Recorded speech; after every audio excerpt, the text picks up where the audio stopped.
Hello class हम आपको chapter वंशागति वाला चैप्टर आपको डिस्कस करा रहे हैं। उसमें हमने आपको बहुत सारी चीज़ें बता दी हैं। ठीक है, मेंडल्स लॉ बताए, ये सारी चीज़ें बता दी। जो लास्ट हमारा वीडियो था वो हमारा सुजननिकी या यूजेनिक्स के आधार पर था।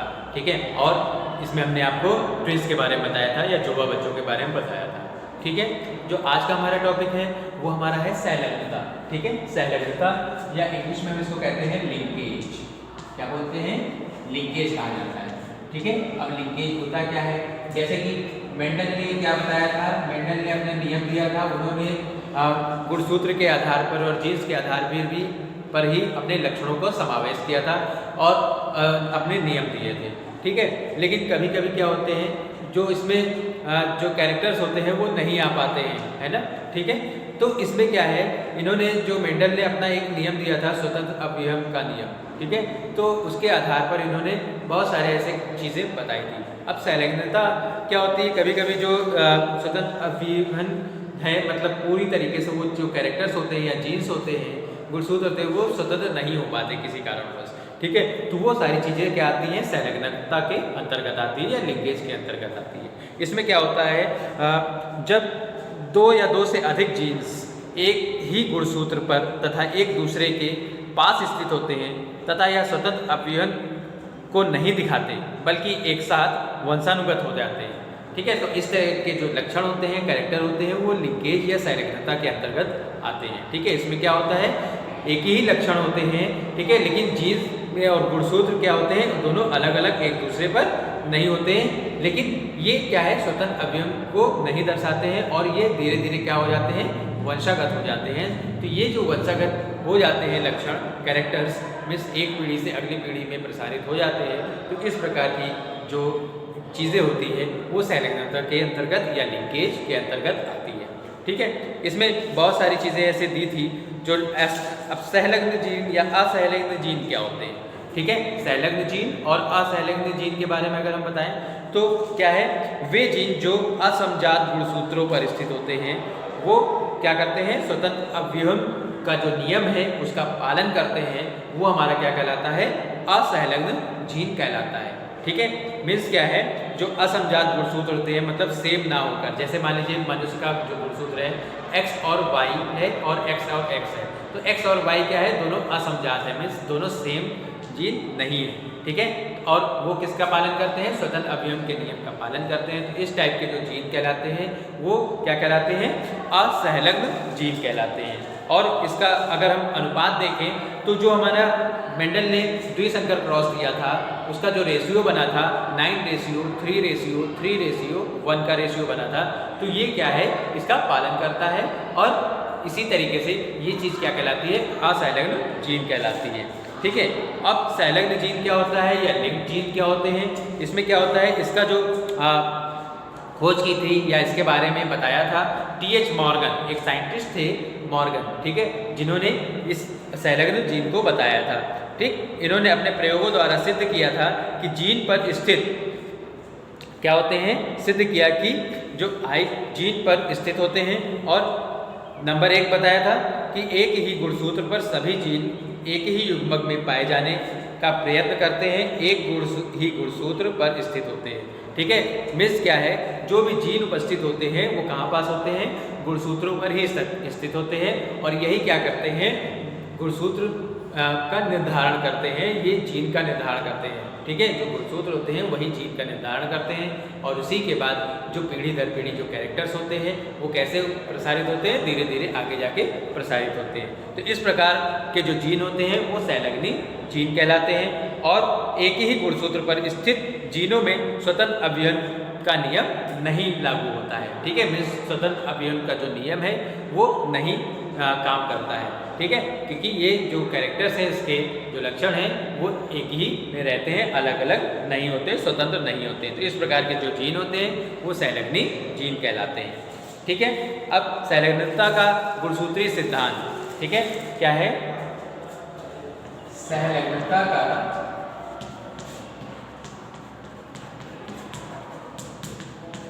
गुणसूत्रीय सिद्धांत। क्या सिद्धांत था, कैसे थे, ठीक है। संरेखनता का बारे में सिद्धांत था, ठीक है। इसमें क्या था, मॉर्गन एक साइंटिस्ट थे, मॉर्गन के अनुसार क्या बताया था कि संलग्न जीन की क्षमता उसमें वास्तविक पुनर्युग्म के रूप में उसी स्थिति में होती है जिस स्थिति में वे गुणसूत्र पर लगे होते हैं, और संलग्नता की शक्ति वास्तव में गुणसूत्र में उपस्थित संलग्न जीन के बीच की दूरी पर ही निर्भर करती है। इसके अनुसार इन्होंने कई निष्कर्ष निकाले थे, ठीक है। बताया था इन्होंने कि जो गुणसूत्र होते हैं, गुणसूत्र पर ही जीन पाए जाते हैं, और उसी के आधार पर ये निर्भर करता है कि किस तरीके से वो कैरेक्टर्स वहाँ पास प्रसारित होते हैं या जाते हैं। इसमें इन्होंने निष्कर्ष निकाले थे। निष्कर्ष में इन्होंने जो पहला पॉइंट इन्होंने बताया था, जीन्स गुणसूत्रों पर रेखीय क्रम में स्थित होते हैं, ठीक है। जो जीन्स होते हैं, जीन्स क्रोमोसोम्स पर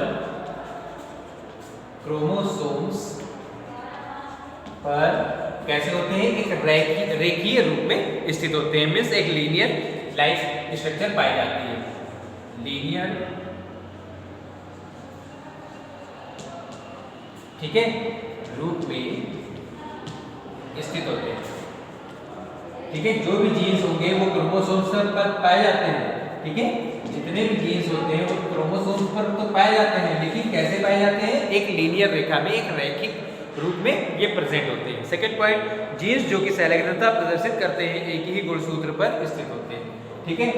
अब जीन क्या है, जो कि लिंकेज को शो करता है, ठीक है। वो कैसे होते हैं, एक ही जीन पर क्या लिखते हैं, जीन एक ही गुणसूत्र पर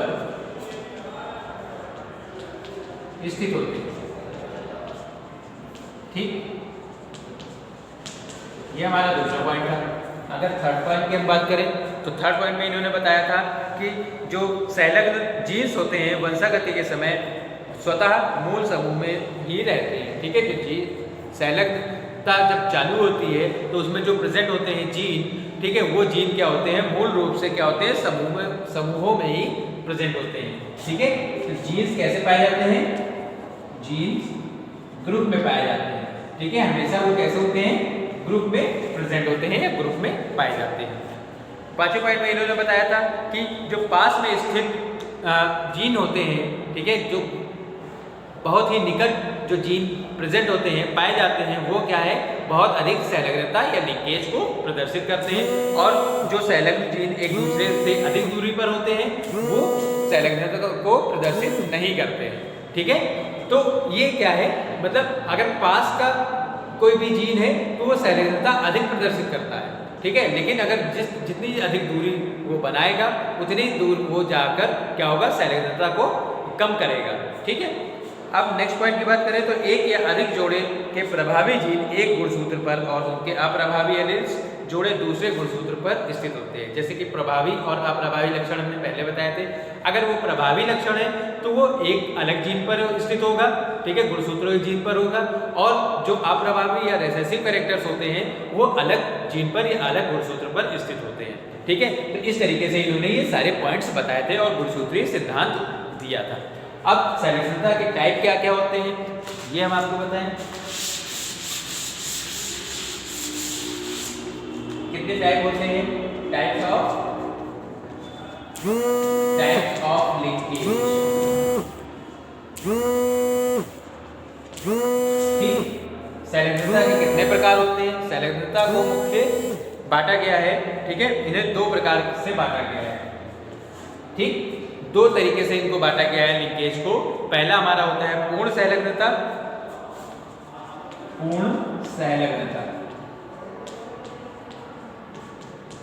और दूसरा जो हमारा होता है वो जो हमारा सेकंड पॉइंट है उसको क्या कहते हैं, अपूर्ण संलग्नता, ठीक है, या इनकम्प्लीट, उसको क्या कहते हैं, अपूर्ण संलग्नता, ठीक है। इसको दो भागों में बांटा गया है, एक पूर्ण संलग्नता और दूसरा क्या होता है, अपूर्ण, जिसे हम क्या कहते हैं, कंप्लीट लिंकेज, और ये क्या है हमारा, इनकम्प्लीट लिंकेज, ठीक है। इससे जो लिंकेज है या संलग्नता है उसको दो भागों में बांटा गया है, एक क्या होती है, कंप्लीट लिंकेज और दूसरी होती है इनकम्प्लीट, ठीक है। जो हमारा लिंकेज है, कंप्लीट लिंकेज है, उससे सर्वप्रथम दिया था लैंगली ने, ठीक है। इसने दिया था लैंगली एक साइंटिस्ट थे जिन्होंने 1945 ईस्वी में इसको दिया था, इसको बताया था, इसके बारे में पूरा बताया था, ठीक है। इसमें इन्होंने बताया था इस संलग्नता को असत्य संलग्नता भी कहते हैं और ये विभिन्न संलग्न समूहों में उपस्थित आनुवंशिकों के बीच एक प्रकार की मिथ्या संलग्नता कहलाती है या स्यूडो लिंकेज कहलाती है, ठीक है। इस संलग्नता में एक जोड़ा संलग्न आनुवंशिक के सदस्यों में एक दूसरे के प्रति संलग्नता प्रदर्शित करता है, ठीक है। इसमें ये सारी चीज़ें बताई गई है।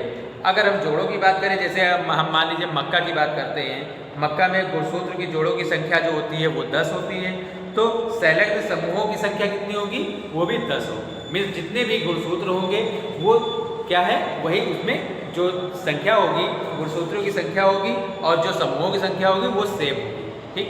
अपूर्ण संलग्नता क्या होती है, जो हमारी अपूर्ण संलग्नता है, ठीक है। अपूर्ण संलग्नता की बात करें, ये क्या होते हैं, पीढ़ी दर पीढ़ी ये एक दूसरे पर निर्धारित होते हैं या जाते हैं, ठीक है। पूर्ण संलग्नता में क्या होता है, इनके जो कैरेक्टर होते हैं वो धीरे धीरे क्या होते हैं, ट्रांसफर होते हैं, जो भी कैरेक्टर उसमें पाए जाते हैं, ठीक है।